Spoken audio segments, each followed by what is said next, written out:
Hey, so let's talk about sneakers, specifically buying sneakers. And one of the least intelligent ways I think there is to go about buying sneakers is certainly not a way I would personally buy sneakers. And I don't care if it's 2024, back in 2020. Things are very different. Do you guys remember, first off, when there were so many videos on how to cop? Just go ahead, just put like a laughing emoji in the comment section if you remember the how to cop content. Not to say I didn't participate a few times myself, and then I realized this is all like rinse and repeat, and there's really nothing different. Like, at least when you're reviewing a sneaker and you're unboxing it, there is something different about the shoe itself. Maybe with the colorway, the story behind it, the collaboration, but even then, that's not always the case. I've had some reviews where I've said point blank period, this is an Air Jordan 1 High. You know exactly what it is, it simply has a different color. I even did that with a Yeezy 350 V2 once with the bone colorway, because it's just straight triple white.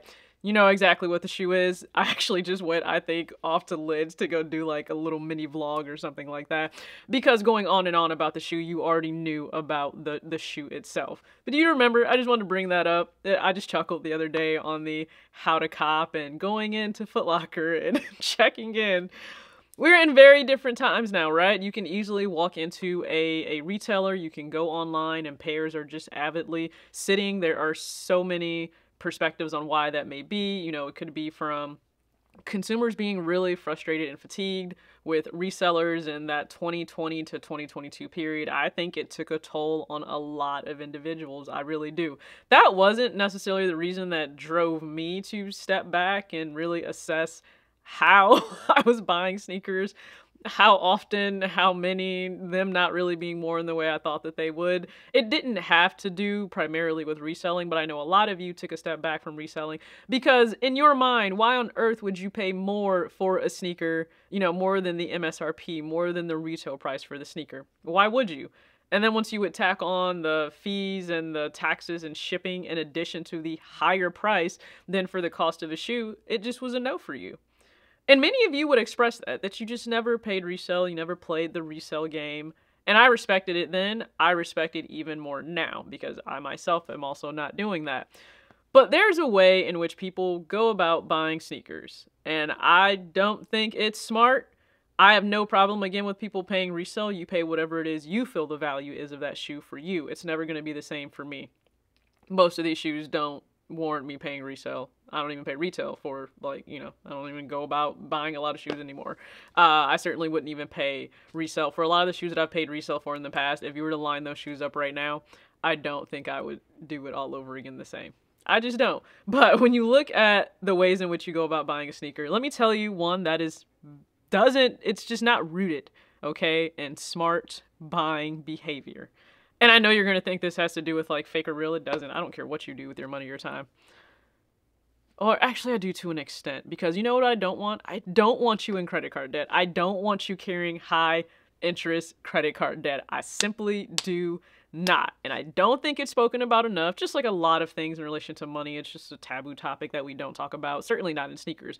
And why not in sneakers? Well, because this is all centered around consumerism and just buy, and spend money, and that's really it. Or I'm going to go broke, or you're only saving up for the purpose of buying something else, so the money is definitely going to be gone. We don't talk about it. But let's actually talk about real fast the fact that credit card debt and the average balance that people carry, it has absolutely positively gone up. Because let's just look at some numbers really quick. I think, listen, data is helpful. In 2020, the average credit card debt held was about $5,103 per borrower. Now, I have never carried an actual balance myself. I have never paid a dime of interest on my specific credit card, and I will not do that, okay? I am not playing that game. I am not here to help the bank make money. I just need you to hold my money for the purposes of me withdrawing it, okay, and buying things. That's it. I am not here for you to be able to make money off of me like that. You want to know what the average credit card balance is right now? In 2024 for Americans. $8,483.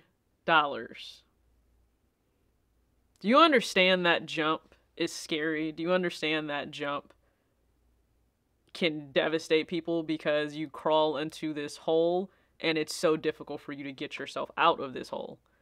Now, how you get into that debt, it can happen a number of ways. For some people, hear me clearly, It's simply because life punched them in the face and they have been struggling to get back up. They never recovered from 2020. This country is certainly not set up to continue to help people be able to take care of themselves just on working a singular job, working 40 to 50 hours a week. A lot of Americans still cannot just take care of themselves. That is just the truth. They got punched in the face, literally. Life did its big one on them. And they're not out here frivolously spending money on sneakers and streetwear or anything else going out. No, they're actually just trying to survive day to day. They're getting by on the ramen and very low cost foods. They're just trying to keep the lights on. That's it. And they're barely able to do that with the job and all the hours they're working. So do you know what they do? They resort to a credit card because maybe they don't have a community of friends and family to assist them when they are in these difficult times. And if that is you, I am terribly sorry. And I really do hope that things turn around for you. And you're not alone if you're in that position, because it's where a lot of Americans are right now, especially with a very difficult job market.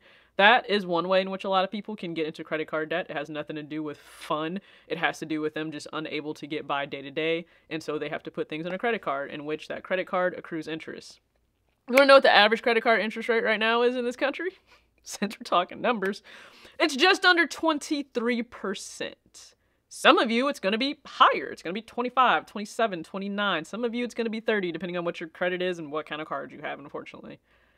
The interest rate doesn't matter if you pay your bill in full every single month, but if you don't, and you let that balance carry over, do you know what happens? You are paying for things you have already experienced. You've already digested the food, okay? You've already forgotten about the sneaker. You've already spent the gas to go all over town. You've already come back from the trip, and you're still paying for the trip. But in relation to sneakers, I know a lot of you won't pay resale. You won't. So you may just decide, well, I have no problem putting this on a credit card, though, right? Like, I'll just put this shoe on a credit card. What big deal is that? Let's just look at some numbers again, okay? Let's just say, and I don't even want to take a... No, you know what? That's fine. Let's go ahead and take a more expensive sneaker. Let's take the sneakers at $200 and $225 because retros are trending there. I have the video that said, what would sneakers cost? What would collaborations cost? What would these shoes cost? If retros, just basic retros, okay? I understand that it's an OG colorway, but I definitely said if this black Cement 3, you can't see it in frame, but it's up here, that black Cement 3 was going to cost, what, $220, $225, what would collaborations cost? Well, we don't even have to go to a collaboration because the Jordan 185 Bread will be $250 all on its own, and you have fun paying that. I am not paying that for that shoe. I refuse. So, let's just look at a sneaker that's $225. If it's just $225 and that's it and that's fine, I won't even add in tax because some of you don't necessarily have taxes to pay. Okay, so let's just leave taxes out of this real quick, but please pay your taxes. Uncle Sam will come after you. $225 for a shoe. You will firmly say you will not pay resale for a shoe, right? But let's just say you put it on a credit card and you don't pay that balance off immediately. Because maybe this is that additional purchase you really couldn't afford to purchase because you couldn't afford to pay that credit card balance in full. Stick with me here. That $225 shoe is now $276.75. So you wouldn't pay resale, right? You wouldn't pay a reseller for a shoe, but you're still willing to pay $51.75 more than what the retail price is for the shoe? That's not smart. You're going against your own logic there if this is what you're doing. And I know this will not apply to everyone because some of you are responsible credit card users just like myself. You know exactly the money that'll come in that month. You know exactly what you want to put on your card because you want to get your points and your I don't know, whatever else you want to get, you know, points, cash back, doesn't matter. Figure out the card that works for you and your needs. You know. The bill arrives, you pay it, good, cool. Never pay a dime of interest to the bank. That's not everyone, though. I can promise you, in the Venn diagram of those that are buying sneakers and those that have credit card debt, some of you are meeting in the middle. And this isn't to shame you, this is just a wake-up call. Some of you are meeting in the middle. And so there's going to be times where you feel like you don't have enough money to do X, Y, or Z, or whatever it is that you want to do. You likely do if you just adjust it how you're actually managing your money, how you're maybe going about buying things, and not putting them on a credit card and then letting that balance carry over. Okay, if you would not pay resale on a sneaker, please do not pay a high credit card interest on that same sneaker. Just don't. Like, truly don't. I know people loathe resellers. I know that you do. But to be truthful, I would rather you pay the extra $50 to a reseller for the shoe that's going in their pocket. They can feed their families. They can keep their lights on. Than it going to a bank. I'm just here to say, please, let's be smart about how we go about things. Even something as simple as that, how you're going about buying the sneaker. And this is probably not going to be a video that you see all over up and down sneaker YouTube, and that's fine. I've always been the black sheep that wants to talk about being a little bit more conscientious, certainly in how you're managing your money to go about sneakers, whether that's planning ahead, knowing the drops, knowing when to say no to yourself. That's very important too. And if in the event you're like me and you're looking to get rid of pairs because, one, buying 4 to 5 sneakers a month is not normal, you can certainly watch that video. 2, sneakers being dry, they're not. There's plenty of options out here, okay? I even have options for people on my Instagram stories because, yeah, I'm definitely getting rid of pairs. Like, it's picking up, okay? It's picking up for the pairs that really don't get wear. And I know you may be shocked by some of these. If you caught a recent video, if you caught my recent video, I'm getting rid of the Fire Red 5, the Black Infrared 6, because I just don't wear it. Here's some more. I know this will shock some people, okay? The UNC 4. It's, just kind of, it just chills out in the box. Like, there's not a whole lot that's done with it. You think I'm joking? It's a pretty clean outsole, is it not? Which is actually pretty bad. So, yeah, I'll be getting rid of this. And no, I'm not looking to beat anybody over the head. It's probably going to be posted for like 110 to be truthful. 110, 115 maybe. Probably 115 just so you can cover the shipping. You remember this? The Air Jordan 1 Zoom Comfort, Alele May. Love the varsity jacket. Absolutely love the varsity jacket. I don't really wear this shoe like that. I thought that I would, and I realized that I do not. I think I wore it once in like the last few years. So I think that's a sign. Another 4 that will be leaving the collection. I hope very soon. This is all dependent on if people choose to buy it, you know, when I post them on Instagram. But the Air Jordan 4 Levi in the black denim colorway. Yes, I did a lace swap, so I did a sale lace in there. Okay, the black laces are here. But all of these will be up for sale on my Instagram at talkstylewith.tj because they're just sitting here doing nothing.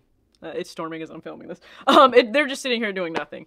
Right, so one way that I can easily provide myself like income and more space, guess what? Just sell the pairs that aren't being worn. Another way you can save yourself money that you don't necessarily and you definitely shouldn't be wasting is not letting a balance carry over on your credit cards. Definitely not buying a sneaker on high interest credit card debt. So thanks for coming to my Teach Talk. Hopefully it was helpful for some young adult or some person that's not understanding. I won't pay resale for the shoe, but I'm okay paying credit card interest on the shoe.